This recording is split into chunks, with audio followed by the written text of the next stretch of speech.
To the point channel में एक बार फिर से आप सभी का स्वागत है। दोस्तों, आज के इस क्लास में सीटेट एग्जाम के लिए हिंदी विषय का प्रीवियस ईयर पेपर सॉल्व करेंगे। आप सभी लोग इस क्लास को पूरा ध्यान से देखिए किस प्रकार के प्रश्न सीटेट एग्जाम में हिंदी विषय के अंतर्गत पूछे जाते हैं। देखिए दोस्तों, हिंदी विषय के अंतर्गत 30 प्रश्न सीटेट एग्जाम में पूछा जाता है। 30 प्रश्नों में 15 प्रश्न गद्यांश, पद्यांश और व्याकरण पर आधारित होता है और 15 प्रश्न शिक्षण पर आधारित होता है। तो यहाँ पर 30 प्रश्न आपको देखने को मिलेगा। आप लोग इस क्लास को पूरा ध्यान से देखिए, क्योंकि ऐसे ही प्रश्न आपको सीटेट एग्जाम में हिंदी विषय के अंतर्गत जरूर देखने को मिलेगा। तो आप सभी लोग इस क्लास को ध्यान से देखिए और सभी प्रश्नों का उत्तर बताने का प्रयास करिए। तो चलिए शुरू करते हैं। सबसे पहले दोस्तों, एक गद्यांश दिया गया है। गद्यांश को पढ़कर नीचे दिए गए प्रश्नों का उत्तर देना है। तो चलिए सबसे पहले गद्यांश को पढ़ते हैं। आधुनिक शिक्षा का नतीजा हमने देख लिया। हमने उस शिक्षा का नतीजा भी देख लिया जिसमें विकसित विज्ञान का सबसे महत्वपूर्ण स्थान है, जिसके कारण व्यक्ति को कहीं भी या कितना भी मिलने के बावजूद तृप्ति नहीं होती। इसका कारण यही है कि शिक्षा के स्वाभाविक और आवश्यक अंगों को छोड़कर हमने ऐसे विषयों पर अधिक ध्यान दिया जो मनुष्य का एक तरफा विकास करते हैं, जिनके कारण व्यक्तित्व का बड़े से बड़ा भाग अतृप्त रह जाता है। बाल्यावस्था में भी कला शिक्षा को अभी तक उचित स्थान नहीं मिला है। जहां मिलता भी है वहां बच्चा 11-12 वर्ष का होते ही उसके शिक्षा क्रम में से कला प्रवृत्तियों को निकाल दिया जाता है। ऐसा ही हर्बर्ट रीड ने कहा है। आगे है दोस्तों, हमारा अनुभव हमें बताता है कि हर व्यक्ति 11 साल की उम्र के बाद किशोर अवस्था और उसके बाद भी सारे जीवन काल तक किसी न किसी कला प्रवृत्ति को अपने भाव प्रकटन का जरिया बनाए रख सकता है। आज के सभी विषय जिन पर हम अपनी एकमात्र श्रद्धा करते हैं, जैसे गणित, भूगोल, इतिहास, रसायन शास्त्र और यहाँ तक कि साहित्य भी जिस तरह पढ़ाए जाते हैं, उन सब की बुनियाद तार्किक है।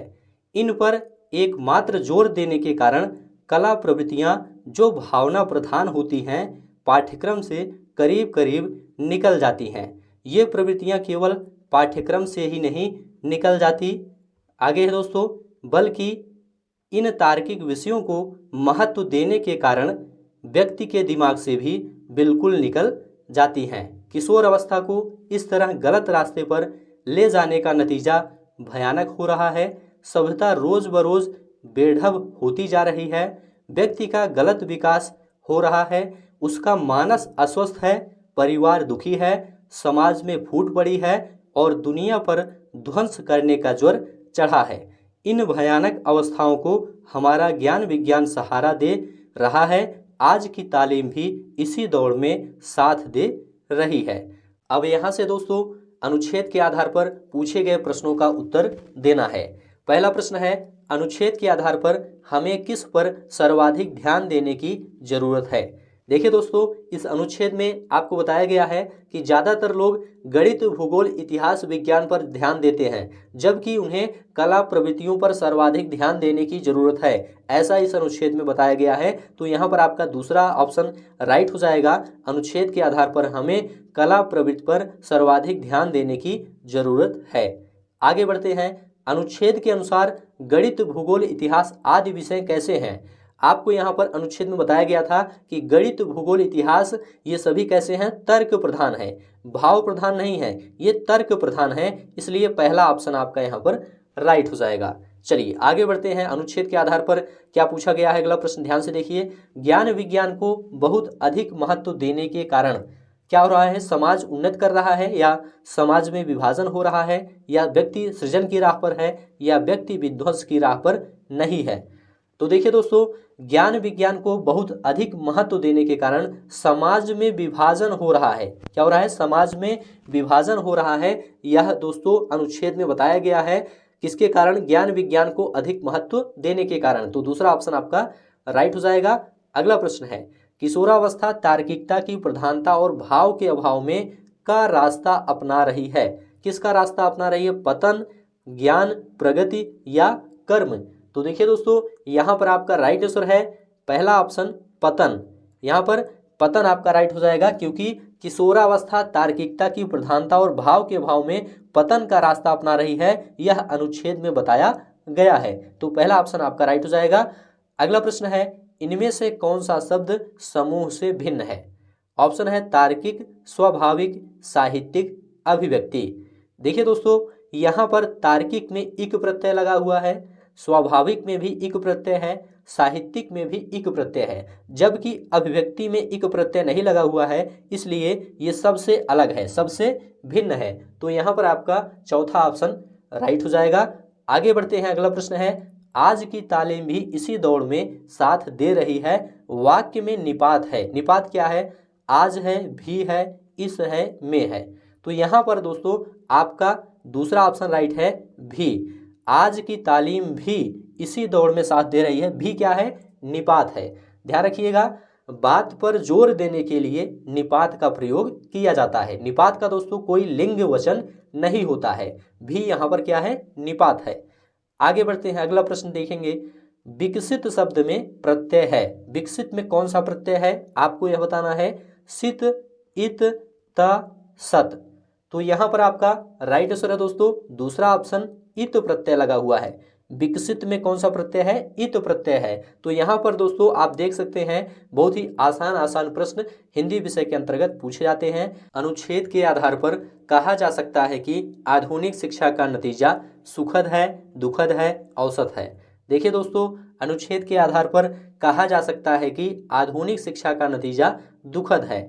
दूसरा ऑप्शन राइट है, क्योंकि अनुच्छेद के आधार पर आधुनिक शिक्षा में भावात्मक विकास पर जोर न देकर मात्र तर्कशीलता के विकास पर जोर दिया जाता है। इसीलिए अनुच्छेद के आधार पर कहा गया है कि आधुनिक शिक्षा का नतीजा दुखद है। आगे बढ़ते हैं, अगला प्रश्न है, आधुनिक शिक्षा में किस विषय को सबसे अधिक महत्व दिया जाता है? ऑप्शन है कला को, भाषा को, विज्ञान को। तो यहाँ पर आपका राइट आंसर है तीसरा ऑप्शन, विज्ञान को। आधुनिक शिक्षा में विज्ञान को सबसे अधिक महत्व दिया जाता है।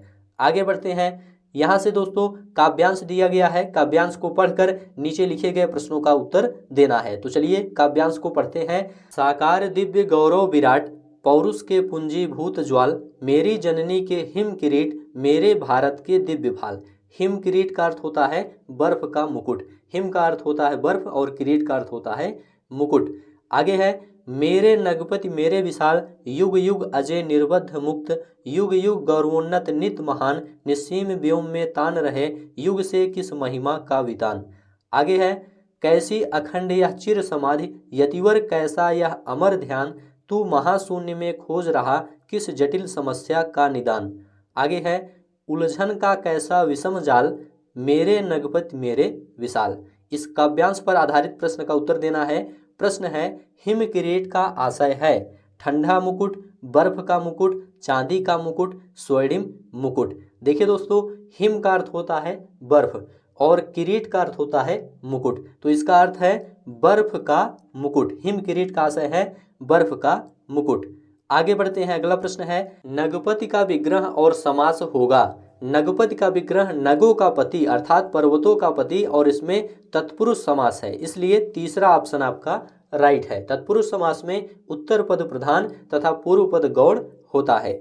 आगे बढ़ते हैं, किस पंक्ति में कहा गया है कि हिमालय शक्ति की ज्वालाओं का ढेर है? पौरुष के पूंजीभूत ज्वाल। पौरुष के पूंजीभूत ज्वाल में कहा गया है कि हिमालय शक्ति की ज्वालाओं का ढेर है। तीसरा ऑप्शन राइट है। प्रीवियस ईयर का पेपर है, इसमें किसी प्रश्न में टिक लगा हुआ है, तो इसे आप लोग इग्नोर करिएगा। आपको यहाँ पर ध्यान से देखना है, सभी प्रश्नों का उत्तर बताने का प्रयास करना है, क्योंकि ऐसे ही प्रश्न आपको एग्जाम में देखने को मिलेगा। इसलिए आप लोग सभी प्रश्नों का उत्तर बताने का प्रयास करिए। जिसे जीता ना जा सके उसके लिए कविता में कौन सा शब्द प्रयुक्त हुआ है? अजेय, अखंड, अमर, दिव्य। तो देखिए दोस्तों, जिसे जीता ना जा सके उसके लिए कविता में अजेय शब्द का प्रयोग किया गया है। यहाँ पर पहला ऑप्शन आपका राइट है। अखंड की बात करते हैं, जिसका खंड या टुकड़ा ना हुआ हो उसे क्या कहते हैं? अखंड कहते हैं। और जो ना मरे उसे क्या कहते हैं? अमर कहते हैं। और अलौकिक या अति सुंदर को दिव्य कहते हैं, इसे भी आप लोग याद रखिएगा। निस्सीम शब्द में कौन सी संधि है? ऑप्शन है स्वर, व्यंजन, विसर्ग, दीर्घ। देखिए दोस्तों, इसका संधि विच्छेद होता है निह धन सीम। निस्सीम का संधि विच्छेद निह धन सीम होता है और यहाँ पर आपका विसर्ग संधि है, इसलिए तीसरा ऑप्शन आपका राइट है। विसर्ग के बाद कोई स्वर या व्यंजन आने पर दोनों के मेल से जो विकार उत्पन्न होता है उसे विसर्ग संधि कहते हैं। अगला प्रश्न है, हिमालय को यतिवर कहकर संबोधित किया गया है क्योंकि वह भारत का प्रहरी है, पर्वतों का स्वामी है, समाधि में लीन है या समस्या का हल ढूंढ रहा है। तो यहाँ पर आपका राइट आंसर है तीसरा ऑप्शन, समाधि में लीन है। देखिए दोस्तों, यहाँ पर काव्यांश में बताया गया है, कैसी अखंड यह चिर समाधि, यतिवर कैसा यह अमर ध्यान।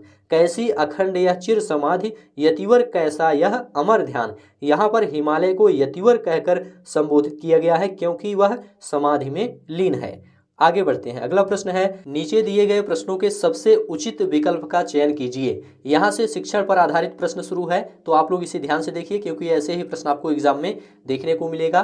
प्राथमिक स्तर पर बच्चों की भाषा का आकलन करने का उद्देश्य है। क्या उद्देश्य है? उसकी पठन क्षमता का आकलन करना, या उसके भाषा प्रयोग की क्षमता का आकलन करना, या उसकी लेखन क्षमता का आकलन, या उसकी बोलने की कुशलता का आकलन करना। तो यहाँ पर आपका राइट आंसर है दूसरा ऑप्शन, प्राथमिक स्तर पर बच्चों की भाषा का आकलन करने का उद्देश्य है उसके भाषा प्रयोग की क्षमता का आकलन करना। यहाँ पर आपका दूसरा ऑप्शन राइट है। देखिए दोस्तों, प्राथमिक स्तर पर छात्रों को अधिक से अधिक अभिव्यक्ति का अवसर मिलना चाहिए, इससे उनमें दोस्तों विभिन्न भाषाई कौशलों का विकास होता है। तो यहाँ पर दूसरा ऑप्शन आपका राइट है। आगे बढ़ते हैं, इनमें से कौन सा भाषा आकलन में सबसे कम प्रभावी तरीका है? कहानी कहना, कहानी लिखना, घटना वर्णन, श्रुत लेख। श्रुत लेख ये सबसे कम प्रभावी तरीका है। श्रुत लेख में दोस्तों उच्चरित ध्वनियों को ज्यों का त्यों लिपिबद्ध करना होता है, जिससे भाषा कौशलों के विकास में बहुत कम योगदान प्राप्त होता है। जबकि कहानी कहना, कहानी लिखना, घटना वर्णन, इसके द्वारा अव्यक्तात्मक कौशल के साथ साथ चिंतन क्षमता का भी विकास होता है। यहाँ पर चौथा ऑप्शन राइट है। आकलन की प्रक्रिया में केवल बच्चे की क्षमताओं का आकलन नहीं होता, बल्कि शिक्षक की शिक्षण प्रक्रिया का भी आकलन होता है। यह विचार पूर्णतः सही है या अंशतः सही है या पूर्णतः गलत है? देखिए दोस्तों, यह विचार पूर्णतः सही है। आकलन की प्रक्रिया में केवल बच्चे की क्षमताओं का आकलन नहीं होता, बल्कि शिक्षक की शिक्षण प्रक्रिया का भी आकलन होता है। पहला ऑप्शन राइट है। आगे बढ़ते हैं, रीमा ने तीसरी कक्षा में पढ़ने वाली रितिका की भाषा क्षमता, भाषा निष्पादन संबंधी क्रमिक प्रगति का ब्यौरा उसके अभिभावकों को दिया। रीमा ने किसके आधार पर यह जानकारी दी? तो रीमा ने पोर्टफोलियो के आधार पर यह जानकारी दी। यहाँ पर आपका दूसरा ऑप्शन राइट है। पोर्टफोलियो बच्चे के चतुर्दिक एवं क्रमिक विकास का ब्यौरा होता है, इसे आप लोग याद रखिएगा। पहली कक्षा में भी लिखना के अंतर्गत आता है। वाक्य लिखना, शब्द लिखना, अक्षर बनाना या चित्र बनाना। तो यहाँ पर चौथा ऑप्शन आपका राइट है। पहली कक्षा में चित्र बनाना भी किसके अंतर्गत आता है? लिखने के अंतर्गत आता है। यहाँ पर चौथा ऑप्शन राइट है। आगे बढ़ते हैं, प्राथमिक स्तर पर पढ़ना सीखने में सबसे कम महत्वपूर्ण है अनुमान लगाना, संदर्भानुसार अर्थ, अक्षरों की पहचान, पढ़ने का उद्देश्य। तो यहाँ पर आपका तीसरा ऑप्शन राइट है। अक्षरों की पहचान प्राथमिक स्तर पर पढ़ना सीखने में सबसे कम महत्वपूर्ण है, इसलिए तीसरा ऑप्शन राइट है। भाषा अर्जन क्षमता किसके साथ संबंधित है? ऑप्शन है पियाजे, चॉम्स्की, स्किनर, ब्रूनर। तो यहाँ पर आपका राइट आंसर है दूसरा ऑप्शन चॉम्स्की। भाषा अर्जन क्षमता चॉम्स्की से संबंधित है, इसलिए दूसरा ऑप्शन राइट है। चॉम्स्की के अनुसार बालक में भाषा अर्जन की क्षमता जन्मजात पाई जाती है, इसे भी आप लोग याद रखिएगा। आगे बढ़ते हैं, अगला प्रश्न है, प्राथमिक स्तर पर भाषा सीखने में भाषा संबंधी कौन सा संसाधन सर्वाधिक महत्वपूर्ण है? ऑप्शन है कंप्यूटर, बाल साहित्य, समाचार पत्र, टेलीविजन। तो देखिए दोस्तों, सबसे ज़्यादा महत्वपूर्ण बाल साहित्य है। यहाँ पर आपका दूसरा ऑप्शन राइट है, क्योंकि बाल साहित्य का निर्माण बच्चों की रुचि, क्षमता, योग्यता के अनुरूप किया जाता है, जिसमें अधिकांश मात्रा में बच्चों के लिए रुचिकर होती है। तो यहाँ पर आपका दूसरा ऑप्शन राइट है, बाल साहित्य। अगला प्रश्न है, बच्चे अपनी मातृभाषा का प्रयोग करते हुए हिंदी भाषा की कक्षा में अपनी बात कहते हैं, यह बात है क्या स्वाभाविक है, निंदनीय है, विचारणीय है या अनुचित है। तो यहाँ पर आपका पहला ऑप्शन राइट है, ये स्वाभाविक है। बच्चे अपनी मातृभाषा का प्रयोग करते हुए हिंदी भाषा की कक्षा में अपनी बात कहते हैं, यह बात क्या है, स्वाभाविक है। पहला ऑप्शन आपका राइट है। अगला प्रश्न है, बहुभाषिकता हमारी पहचान भी है और हमारी सभ्यता व संस्कृति का अभिन्न अंग भी है। यहाँ पर पहला ऑप्शन आपका राइट है, सभ्यता व संस्कृति का अभिन्न अंग भी है। पहला ऑप्शन आपका राइट है। आगे बढ़ते हैं। अगला प्रश्न है, प्राथमिक स्तर की पाठ्य पुस्तक में कार्टून, भाषण, विज्ञापन आदि बच्चों के भाषा क्षमता विकास में है, सहायक है या बाधक या निरर्थक या अनुपयोगी? तो यहाँ पर आपका पहला ऑप्शन राइट है, सहायक है। प्राथमिक स्तर की पाठ्य पुस्तक में कार्टून, भाषण, विज्ञापन आदि बच्चों के भाषा क्षमता विकास में क्या है, सहायक है। पहला ऑप्शन राइट है। अगला प्रश्न है, 5वीं कक्षा की सुहानी पांचों किन्हें आंखें दोनों आदि शब्द लिखती है, आप सुहानी के लेखन क्षमता के बारे में क्या कहेंगे?